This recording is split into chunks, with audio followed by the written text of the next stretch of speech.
ইজারা দেওয়ার দায়িত্ব যাদের তারাই এবার গাবতলী পশুর হাটের ইজারা নিচ্ছে। আর এই অভিযোগ উঠেছে ঢাকা উত্তর সিটি কর্পোরেশনের বিরুদ্ধে। সর্বোচ্চ দরদাতাকে ইজারা না দিয়ে বেআইনিভাবে স্থানীয় লোকবল আর সিটি কর্পোরেশনের নামমাত্র কিছু কর্মী দিয়ে ঈদ পর্যন্ত খাজনা আদায়ের সিদ্ধান্ত নিয়েছে ডিএনসিসি। এতে সরাসরি বিপুল রাজস্ব আয় থেকে বঞ্চিত হচ্ছে সংস্থাটি। এম সেলিমের ক্যামেরায় বিস্তারিত থাকছে ফজলে রাব্বির রিপোর্টে। প্রতি বাংলা বছরের শুরুতেই গাবতলী স্থায়ী পশুর হাটটি ইজারা দেয় ঢাকা উত্তর সিটি কর্পোরেশন। এক বছরের জন্য দেয়া এই ইজারার জন্য প্রায় 1 মাস আগে থেকেই কাজ শুরু করে সংস্থাটি। এবারও তার ব্যতিক্রম হয়নি।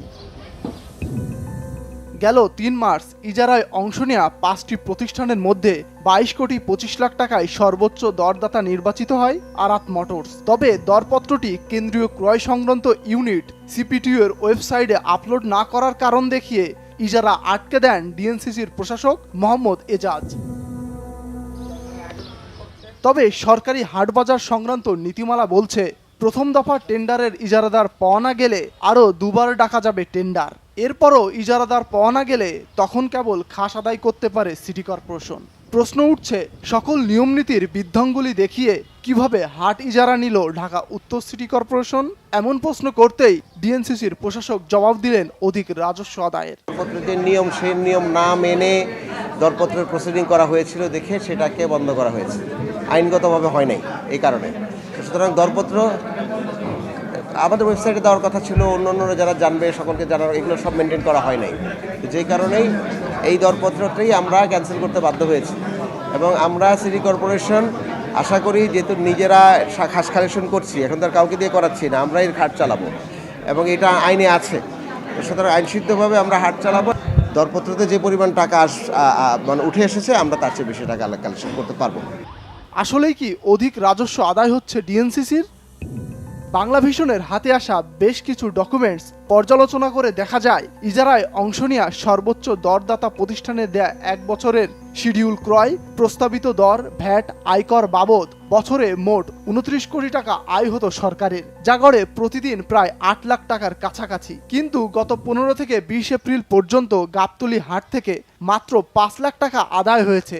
এতে 6 দিনেই 40 লাখ টাকার রাজস্ব হারিয়েছে সিটি কর্পোরেশন।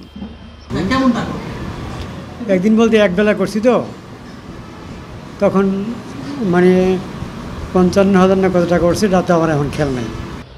এত কিছুর পরও ঠিক কোন ক্ষমতা বলে হাট ইজারা দিচ্ছে না ঢাকা উত্তর সিটি কর্পোরেশন? খোঁজ নিয়ে জানা গেছে তৃতীয় দরদাতা প্রতিষ্ঠানকে বিশেষ সুবিধা দিয়ে খাজনা আদায় করছে ডিএনসিসি। সর্বোচ্চ দরদাতা প্রতিষ্ঠান হয়েও কাজ না পাওয়ায় নিজের ক্ষোভ প্রকাশ করেন আরাত মোটরস। এটা যে কী কারণে আমরা পাচ্ছি না, এটাও ওনারা আমাদের জানায় নেই। তো আমরা বিভিন্ন নিউজের মাধ্যমে জানতে পেরেছি যে এটা ওনারা একটা এক্সকিউজ দিয়েছে যে ওয়েবসাইটে দেওয়া হয়নি টেন্ডারের ওনাদের, এটার জন্য ওনারা এই টেন্ডারটা বাতিল করেছে, এরকম একটা আমরা জানতে পেরেছি। তো পূর্বের মানে এত বছরে তো এরকম কখনো হয় নাই। গত কয়েক বছরে যারা ফার্স্ট বিডার ছিল ওরাই পেয়েছে। আর এটা যদি ওনারা মনে করে যে এবার এটা মিস্টেক ছিল, ওনারা আরও 2বার এটা টেন্ডার করতে পারে।